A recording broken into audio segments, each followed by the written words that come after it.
Sinusuri ngayon ang isang kontrobersyal na liham na naglalaman ng umano'y planong patalsikin sa pwesto si Pangulong Ferdinand Marcos Jr. at palitan ni Vice President Sara Duterte.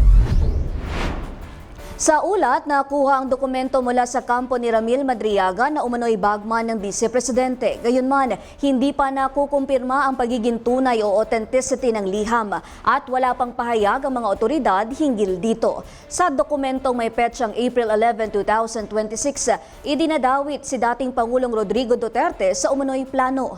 Ayon sa nilalaman nito, gagamitin umano si Pangulong Marcos bilang political tool bago ito patalsikin para mailuklok si Inday Sara sa pagkapangulo.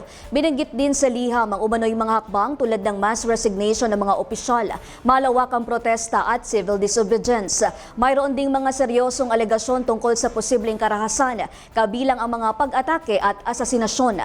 Sa hearing mamaya o ngayong nagpapatuloy na hearing sa Kamara, inaasahang bubusisiin ng mga mambabatas ang mga alegasyon at kung makakaapekto ito sa kaso laban sa bise. Pero ayon kay Bicol Saro Party List Representative Terry Ridon, mahalagang manatiling nakatuon ang pagdinig sa mga naunang paratang, kabilang ang isyu ng umano'y misuse of confidential funds. Patuloy namang hinihinga ng pahayag ang kampo ni Vice President Sara Duterte kaugnay ng mga lumulutang na alegasyon.